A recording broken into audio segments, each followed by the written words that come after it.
"Don't touch that envelope, Mr. Calloway." The voice came from somewhere near the far end of the buffet table, small, certain, cutting straight through the noise of 40 people who had each paid more for their shoes than most people paid for a month of rent. Edmund Calloway turned slowly. The girl standing at the edge of the room couldn't have been more than 9 years old. She wore a dark green dress with white buttons.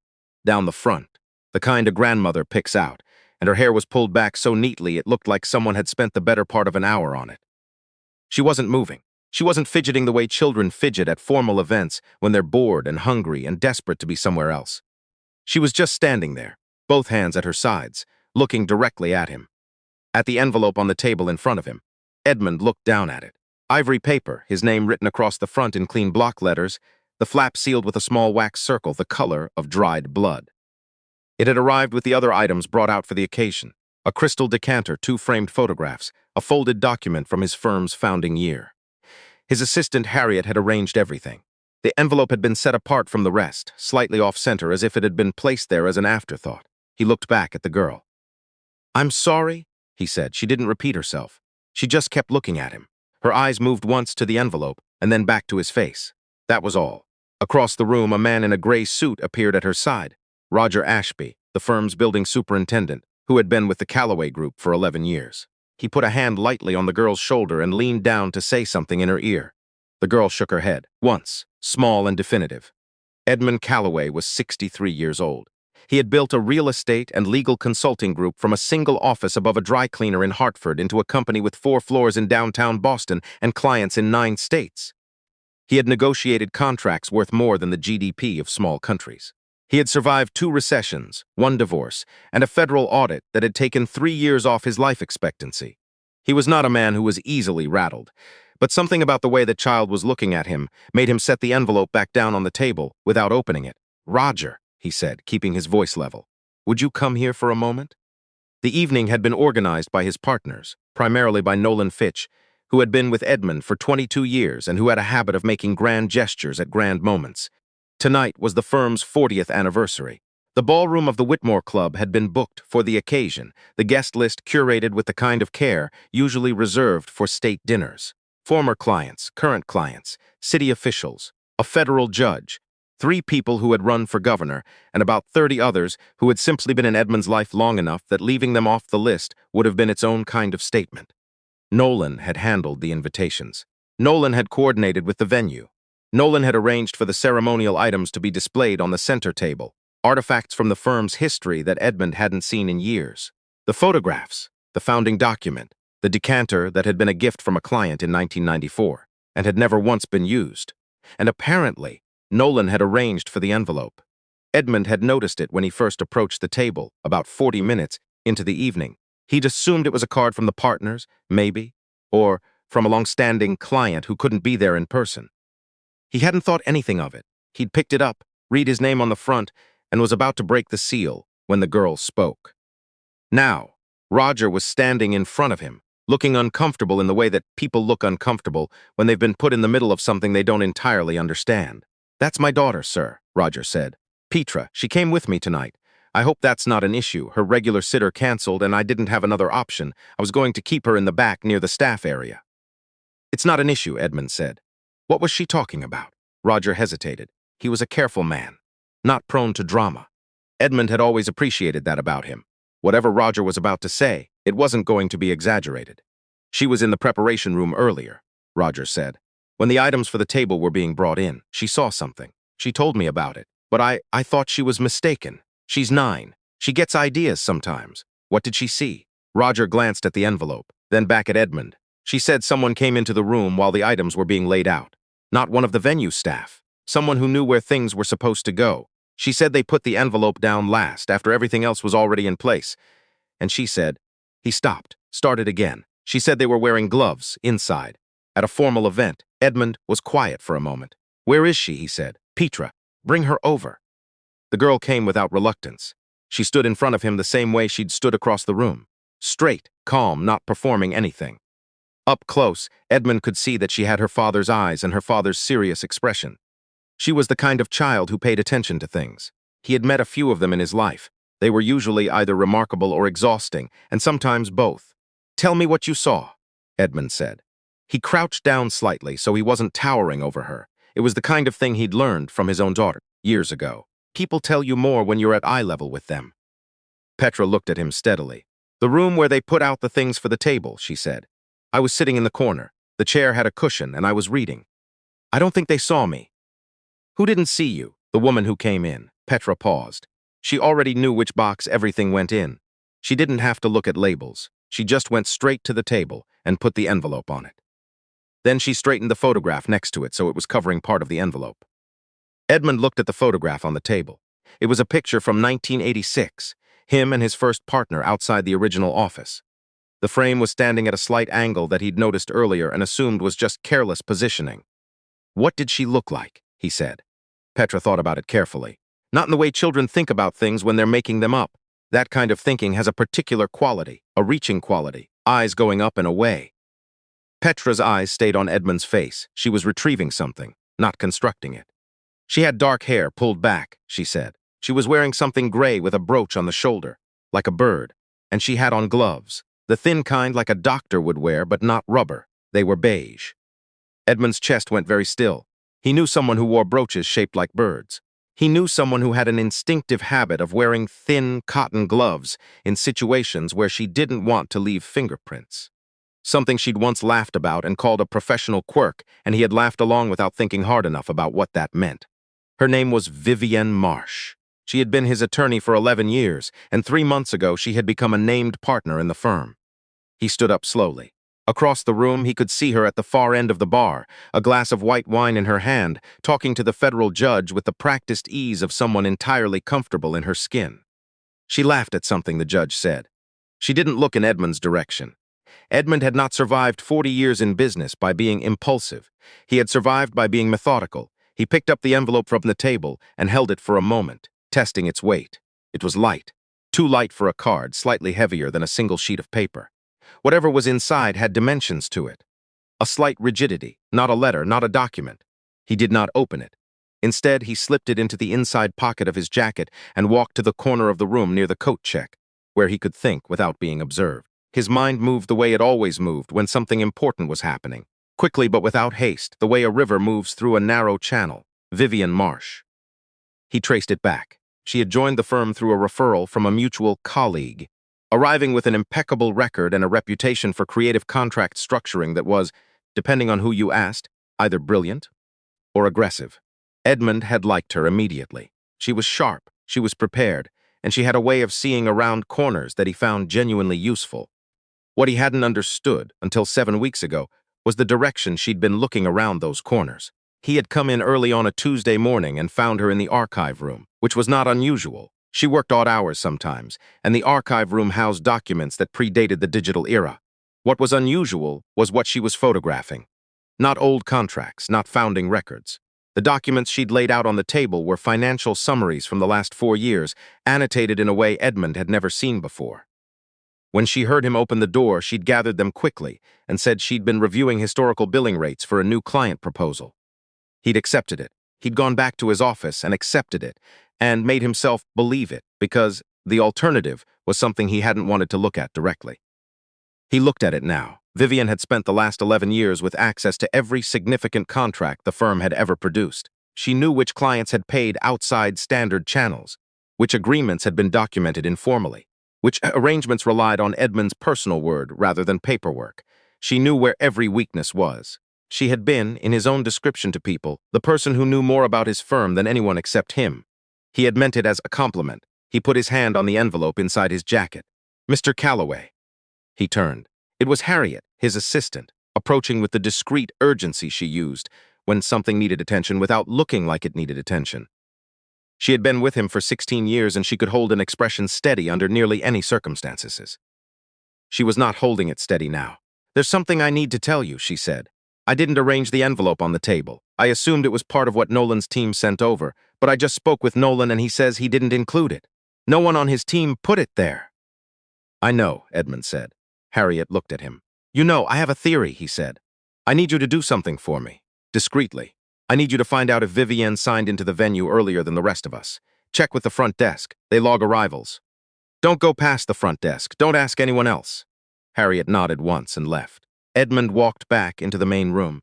He moved through the gathering slowly, stopping to exchange a few words here and there, the way you do at your own anniversary event, when 40 people expect you to be present and gracious and unhurried. He spoke with the federal judge. He thanked a client from Providence who had brought a very good bottle of whiskey. He stood near the window for a few minutes with a glass of water and looked out at the city. Across the room, Vivienne Marsh excused herself from a conversation and made her way toward the center table. She stopped when she reached it. Edmund watched her look at the place where the envelope had been. He watched her look at the photograph. He watched something very small and very controlled move across her face. Then she looked up and found him watching. She smiled. It was her usual smile, warm, measured, the one she used in depositions when she wanted the other party to feel underestimated. Edmund had seen it hundreds of times. He'd never understood exactly what it was costing her to produce it. He raised his glass of water slightly in her direction and looked away. Harriet was back within 20 minutes. She arrived at 4:15, Harriet said, her voice low and close. The event didn't start until 7. Staff setup ran from 2 to 6. The front desk noted her arrival because she told them she was with the organizing team and needed access to the preparation rooms. She used your name. Edmund was quiet. She was in there for 38 minutes, Harriet said. She left before the venue staff finished setup. He reached into his jacket and removed the envelope. He looked at it for a moment. The wax seal, the block letters of his name, the care that had gone into making it look ordinary. Harriet, he said, I need you to call someone for me. Not firm counsel, outside counsel.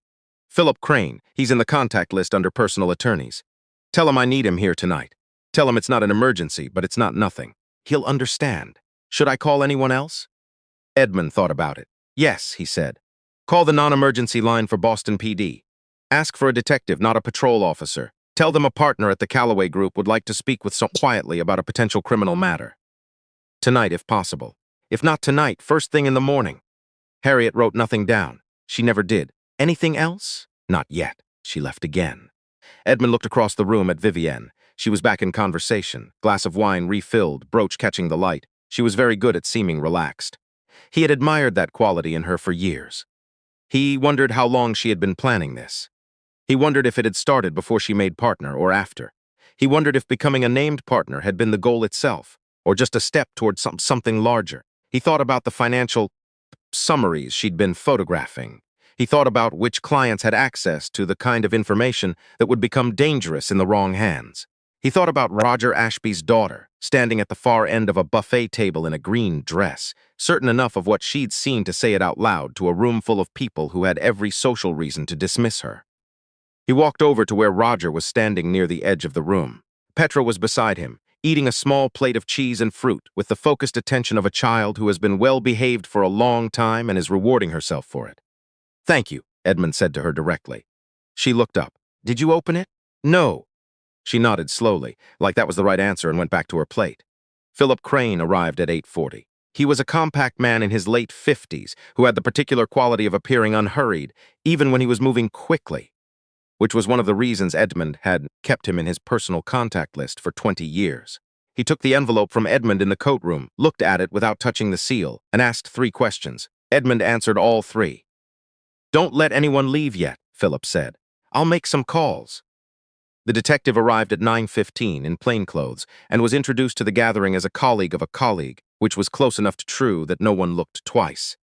His name was Detective Wren, and he had the same quality Philip had, present without being intrusive.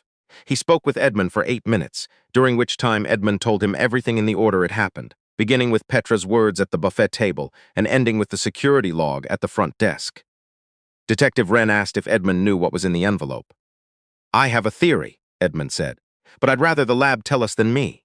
Wren nodded. Reasonable. The envelope was photographed in place, logged, and placed in an evidence bag by a second officer who had arrived without Edmund noticing. Wren spoke quietly with Philip Crane for 4 minutes in the corner, and then Philip came back to Edmund and said, We're going to need to speak with your partner, Vivienne Marsh. Tonight. I know, Edmund said. This may become complicated for the firm. I know that too. Philip studied him. You're taking this very calmly. I've had about 2 hours to think about it, Edmund said. The calm came after the other part. When Detective Wren approached Vivienne Marsh near the bar, she was mid-sentence to a city council member. She stopped when she saw Wren's face. not because she knew who he was, but because she was the kind of person who read situations instantly, and the situation was readable. Her expression changed in a way that Edmund, watching from across the room, recognized as the moment when a careful person realizes that the thing they built has come apart. She didn't run. She didn't make a scene. She set her wine glass down on the bar with a precise, controlled motion and turned to face Wren directly. Even then, even in that moment, she was managing her presentation. Edmund had to acknowledge distantly that it was impressive. What she couldn't manage was the evidence bag in Wren's hand, or the second officer who materialized at her other side, or the front desk log that placed her in the preparation room 3 hours before the event. And she couldn't manage Petra, who had been in the corner of that preparation room, with a book and a cushioned chair, invisible, the way children become invisible, when adults have something more important to do. Petra, who had watched a woman she didn't know, put on thin beige gloves and place an ivory envelope on a table, with the certainty of someone who had rehearsed the motion. Petra, who had told her father, and whose father had done nothing, and who had therefore decided to tell the man whose name was written on the envelope herself. Later, the lab would confirm what Edmund had suspected. Inside the envelope was a folded document, not a letter, not a card, a contract, one he had never signed, one bearing what appeared to be his signature, transferring a significant parcel of the firm's client portfolio and intellectual assets to a holding company he had never heard of. The signature had been replicated with a precision that would have required extended access to his original documents, the kind of access a named partner would have. The contract had it been presented with Edmund dead or incapacitated, would have created enough legal ambiguity to dissolve the firm's ownership structure and deliver its most valuable assets to the holding company's principals. The contract, as it turned out, was evidence. The gathering ended at 10:30, quietly and without announcement. Guests were thanked, coats were retrieved, the catering staff began clearing the long center table. Edmund stood near the door for a while and shook hands and said the things you say at the end of an event like this. "It was wonderful to see you. We'll have to connect soon. Take care of yourself." He said all of it, and meant most of it, and held the rest of it together by habit and by the understanding that tonight of all nights, how he ended the evening mattered. Roger Ashby found him just before 11. Petra was asleep on her feet, one hand loosely holding her father's sleeve. "I'm sorry for the trouble," Roger said. He looked uncertain in the way people look when they're not sure whether they did the right thing by letting events unfold the way they unfolded. "You have nothing to apologize for," Edmund said. "Neither does she." Roger looked down at his daughter. "She's been telling me for years to pay closer attention to things," he said. "I thought I was the one who was supposed to be teaching her." Edmund smiled. It was the first real smile of the evening. "How long has she been reading?" "Since she was 4, Roger said. "She reads everything. She said she was in that room for 2 hours before anyone came in. She just sat there and read." Edmund looked at Petra, who was managing to stay upright, despite being mostly asleep. "What's she reading now?" Roger reached into his jacket pocket and produced a small paperback. He held it out. It was a mystery novel, one of a long-running series, the kind where a careful, observant character notices the thing that everyone else missed. Edmund laughed quietly for the first time all evening. "Tell her," he said, "when she's ready to think about college, or anything before that, she should come speak with me. Tell her I owe her a conversation." Roger nodded. He gathered Petra gently and they moved toward the door. Edmund watched them go. Then he turned back to the room. His firm's anniversary, the table with its photographs and its crystal decanter, the space where an ivory envelope had sat for 40 minutes without being opened. And he stood there for a long moment in the quiet that comes after a thing that almost happened and didn't. He thought about Vivienne. About 11 years, and what a person can do in 11 years when they're paying close attention. He thought about the document in the evidence bag, and the legal work ahead, and the phone calls he would need to make in the morning to clients who deserved to hear the situation from him before they heard it from anyone else. He thought about the holding company and its principles, and he knew that unraveling it would take time and would be unpleasant and would cost things he hadn't finished calculating yet. He thought about a 9-year-old girl who had been invisible in a corner and had watched everything anyway. 3 weeks later, Edmund Calloway established a scholarship fund through the firm, the first of its kind in the company's history, designated for students from working families in the city, particularly those who demonstrated what the award criteria called exceptional observational and analytical ability. The selection committee met for the first time in January. Harriet, who managed the paperwork, noted that the fund's founding documents were signed with Edmund's actual signature. And in the margin of the selection committee's first meeting notes, in the careful handwriting of the committee chair, was a single line added after the session ended. First recipient recommended, Petra Ashby, age 9. Unanimous.